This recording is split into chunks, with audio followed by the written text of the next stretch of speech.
எல்லாருக்கும் வணக்கம். இந்த வார சினிலிஸ்ல நாம எந்த படத்தை பத்தி பார்க்க போறோம் அப்படின்னு கேட்டீங்கன்னா, ஸ்பைடர்மேனுக்கு அப்புறமாவே இந்த வேர்ல்டு ரொம்பவுமே எதிர்பார்த்துக்கிட்டு இருக்க இன்னொரு முக்கிய பிரம்மாண்டமான படம். அதான் இந்த வீடியோல நம்ம பார்க்க போறோம். அந்த படம் என்னன்னு கேட்டீங்கன்னா டன்கிரிக். வாங்க வீடியோக்குள்ள போவோம்.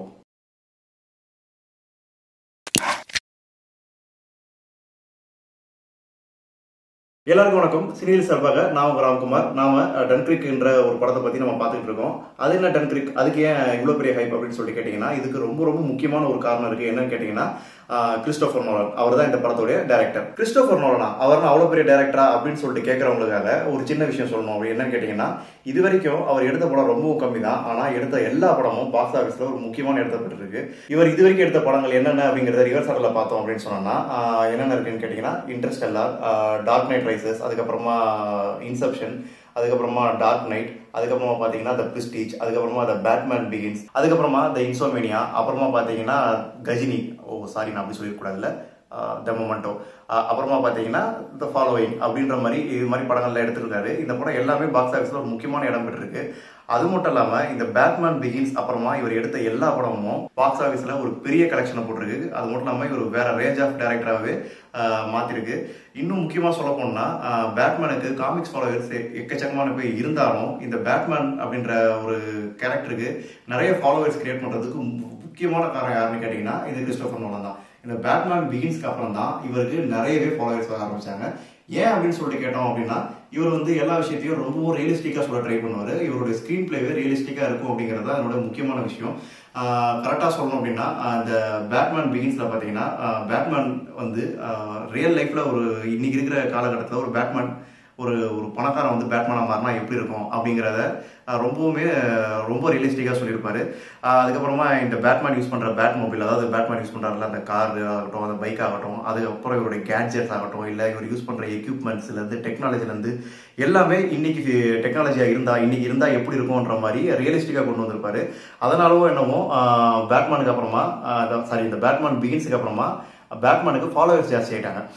இவர் ரியலிஸ்டிக்கா எடுப்பாருன்னு சொன்னாங்கல்ல. இன்னொரு எக்ஸாம்பிள், நீங்க நிறைய பேர் இதை யூடியூப் ஃபேஸ்புக்ல பார்த்துக்கிறதுக்கு சான்ஸ் இருக்குன்னு நம்புறேன். என்னன்னா இன்செப்ஷன்.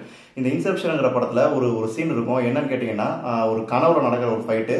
இந்த ஃபைட்ல பாத்தீங்கன்னா ஒரு லாட்ஜுக்குள்ள இருப்பாங்க. அந்த லாட்ஜில் இருக்கிற ரூமே ரொட்டேட் ஆக ஆரம்பிக்கும். அப்படி ரொட்டேட் ஆகும்போது இந்த ரொட்டேஷன்லயும் இவங்க ஃபைட் பண்ணிட்டு இருப்பாங்க. இந்த சீன் ரொம்பவுமே சூப்பரா போயிட்டு இருக்கும். இந்த சீனை கொஞ்சம் கூட சிஜிஏ யூஸ் பண்ணாம கிட்டத்தட்ட ஒரு செட்டு போட்டு 10 நாள் ஷூட் பண்ணிருக்காங்க. அது இந்த ஒரே ஒரு பர்டிகுலர் சீனை மட்டும். அப்படின்னா பாத்துங்க அவர் எந்த அளவு ரியலிஸ்டிக்கான கண்டென்ட்டை ரியலிஸ்டிக்கா ஒரு விஷயங்களை கிரியேட் பண்றாரு, எந்த அளவு ரொம்ப ரியலிஸ்டிக்கா பிரசன்ட் பண்றாரு அப்படிங்கிறது உங்களுக்கு இதுலயே தெரிஞ்சிருக்கும். ஸோ கிறிஸ்டோபர் நோலன் ரொம்ப முக்கியமான விஷயம் இந்த டன்கிரிக் படத்துடைய எதிர்பார்ப்புக்கு. அதுக்கப்புறமா கேட்டா ஹான்ஸ் சிம்மர் பத்தி நம்ம எல்லாருக்கும் தெரிஞ்சிருக்கோம். ஹான்ஸ் சிம்மர் ஒரு சூப்பர் மியூசிக் டைரக்டர். அவர் மியூசிக் போட்டார்னா அந்த படமே வேற லெவல் தான்.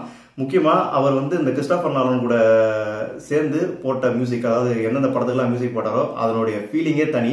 கிட்டத்தட்ட இது என்ன மாதிரி எக்ஸ்பீரியன்ஸை கொண்டு வரும் அப்படின்னு சொல்லி கேட்டீங்கன்னா, நீங்களே அந்த படத்துக்குள்ள இருக்கிற மாதிரி ஒரு எக்ஸ்பீரியன்ஸை கொண்டு வரும் அப்படிங்கிறது தான் பொதுவாகவே பேசப்படுற கருத்து. இந்த படத்துக்கு ஹான்ஸ் சிம்மர் தான் மியூசிக். ஆல்ரெடி இவங்க ஒரு மியூசிக் ட்ராக் யூடியூப்ல ரிலீஸ் பண்ணிட்டாங்க. அதுக்கு ரெஸ்பான்ஸ் பார்த்தீங்கன்னா தாறுமாறா இருக்கு. ஸோ எப்படி இந்த படத்துல மியூசிக் இருக்க போகுது அப்படின்னு நினைக்கும் போதே கூஸ் பம்ப் மூமெண்ட்ஸா இருக்கு அப்படின்னு சொல்லிட்டு பொதுவாகவே கருத்துக்கள் சொல்லியிருக்காங்க. Story guessing time. கடவுள் புண்ணியத்துல இது வரைக்கும் நம்ம கெஸ் பண்ண ஸ்டோரிஸ் எல்லாமே ஒரு 80 to 90% மேட்ச் ஆயிடுச்சு. பட் இந்த படத்துக்கான ஸ்டோரியை நாம கெஸ் பண்ண போறது இல்லை. ஏன்னு கேட்டீங்கன்னா, இது ஒரு ஹிஸ்டாரிக்கல் ஈவெண்ட்டை பேஸ் பண்ணி எடுக்கப்பட்டிருக்க ஒரு ரியல் ஸ்டோரிங்க. அது என்ன ஹிஸ்டாரிக்கல் ஈவெண்ட் அப்படின்னு நீங்க கேட்டீங்கன்னா, 1940 நடக்கிற வேர்ல்டு வார் 2ல நடந்த ஒரு பர்டிகுலர் ஈவெண்ட்டை மட்டும் தான் நாலன் ஒரு ஸ்டோரிக்கு எடுத்திருக்கிறாரு. என்னன்னு கேட்டீங்கன்னா, ஆபரேஷன் டைனமோ, அப்படி இல்லாட்டினா டன்கிரிக் எவாக்குவேஷன் அப்படின்னு சொல்லுவாங்க. 1940 மே மாசம் ஜெர்மனி பெல்ஜியம் அட்டாக் பண்ணாங்க. பெல்ஜியமை சப்போர்ட் பண்றதுக்காக பிரிட்டிஷ், பிரான்ஸ், கனடா இவங்க எல்லாருமே சோல்ஜர்ஸ் பெல்ஜியமுக்கு சப்போர்ட் பண்ணாங்க. பட் ஜெர்மனி அட்டாக் இந்த யாருனாலுமே சஸ்டெயின் பண்ணி இருக்க முடியல. அது மட்டும் இல்லாம ஜெர்மனி என்ன பண்ண ஆரம்பிச்சிட்டாங்கன்னா, இந்த எல்லா சோல்ஜர்ஸுமே சுத்தி வளைச்சு கார்னர் பண்ணி டன்கிரிக் அப்படின்ற ஒரு பீச் சீஷோருக்கு கொண்டு வந்துட்டாங்க. ஸோ கிட்டத்தட்ட ஒரு 4 லட்சம் சோல்ஜர்ஸ் டன்கிரிக் சீஷோர்ல மாட்டிக்கிட்டு இருக்காங்க. இவங்க எல்லாரையுமே காப்பாற்றணும் அப்படின்ட்டு பிரிட்டிஷ் ஆபரேஷன் என்னமோ ஸ்டார்ட் பண்ண ஆரம்பிச்சாங்க. காப்பாற்றணும்னா கடல் வழியா தான் கடந்து போய் ஆகணும். மற்ற எல்லா சைட்லயுமே ஜெர்மனி இருக்காங்க. பட் அதுலயும் ஒரு ட்விஸ்ட் என்னன்னு கேட்டீங்கன்னா, ஜெர்மனி லூட் ஓஃபே அப்படின்ட்டு ஏர்போர்ஸ் மூலமாவும் இன்ஃபர்மேஷன் கலெக்ட் பண்ணி அட்டாக் பண்ணிட்டு இருந்தாங்க. சோ ஆபரேஷன் டைனமோ என்னன்னு கேட்டீங்கன்னா அங்க இருக்கிற எல்லா சோல்ஜர்ஸுமே கடல்ல மிதக்கிற எந்த ஒரு பொருளா இருந்தாலும் மீன் பிடிக்கிற படங்களா ஆரம்பிச்சு பெரிய பெரிய சப்மரைன்ஸ் யூஸ் பண்ணி எல்லாரையுமே காப்பாற்றணும் அப்படின்றத ஆபரேஷன் டைனமோ மூலமா அவங்க வந்து எக்ஸிக்யூட் பண்ணணும்னு நினைச்சாங்க. பட் முதல் நாள் அதாவது மே மாசம் 27ஆம் தேதி மே மாசம் 28ஆம் தேதி அவங்க வந்து கிட்டத்தட்ட ஒரு முதல் நாள் ஒரு 6500 அதுக்கப்புறம் ஒரு 16000 பேர் அப்படின்றதான் மீட்டுட்டு இருந்தாங்க. ஏன்னா லூட் ஆஃப் ஃபேம் மூலமா ஜெர்மனி வந்து அட்டாக் பண்றதுனால யாரையுமே நிறைய பேர் அவங்களை வந்து காப்பாற்ற முடியல. பட் மூணாவது நாளா இந்த பிரிட்டிஷ் சோல்ஜர்ஸ் எல்லாம் காப்பாத்துறதுக்கு இயற்கையே உதவி செஞ்சு பேட் வெதர் கண்டிஷன் வந்து கிரியேட் ஆச்சுங்க. அதனால லூட் ஆஃப் ஃபேம் மூலமா ஏர்ல இருந்து ஜெர்மனியால அட்டாக் பண்ண முடியல. அதனால மூணாவது நாள்ல மட்டுமே கிட்டத்தட்ட 65000 சோல்ஜர்ஸ் அவங்க வந்து மீட் எடுத்தாங்க. அதுக்கப்புறமா தொடர்ச்சியா அப்படியே போய் ஜூன் மாசம் 4ஆம் தேதி வரைக்குமே கிட்டத்தட்ட 9 நாள் அவங்க வந்து மீட் எடுத்தாங்க. கிட்டத்தட்ட 3,38,600 பேர் வந்து அவங்க மீட் எடுத்திருக்காங்க. ஆனா இதுல கிட்டத்தட்ட 60,000 சோல்ஜர்ஸ் பிரிட்டிஷ் இழந்திருக்காங்க. 11,000 சோல்ஜர்ஸ் பிரான்ஸ்ல இருந்து பிரிசனரா மாட்டி இருக்கிறாங்க.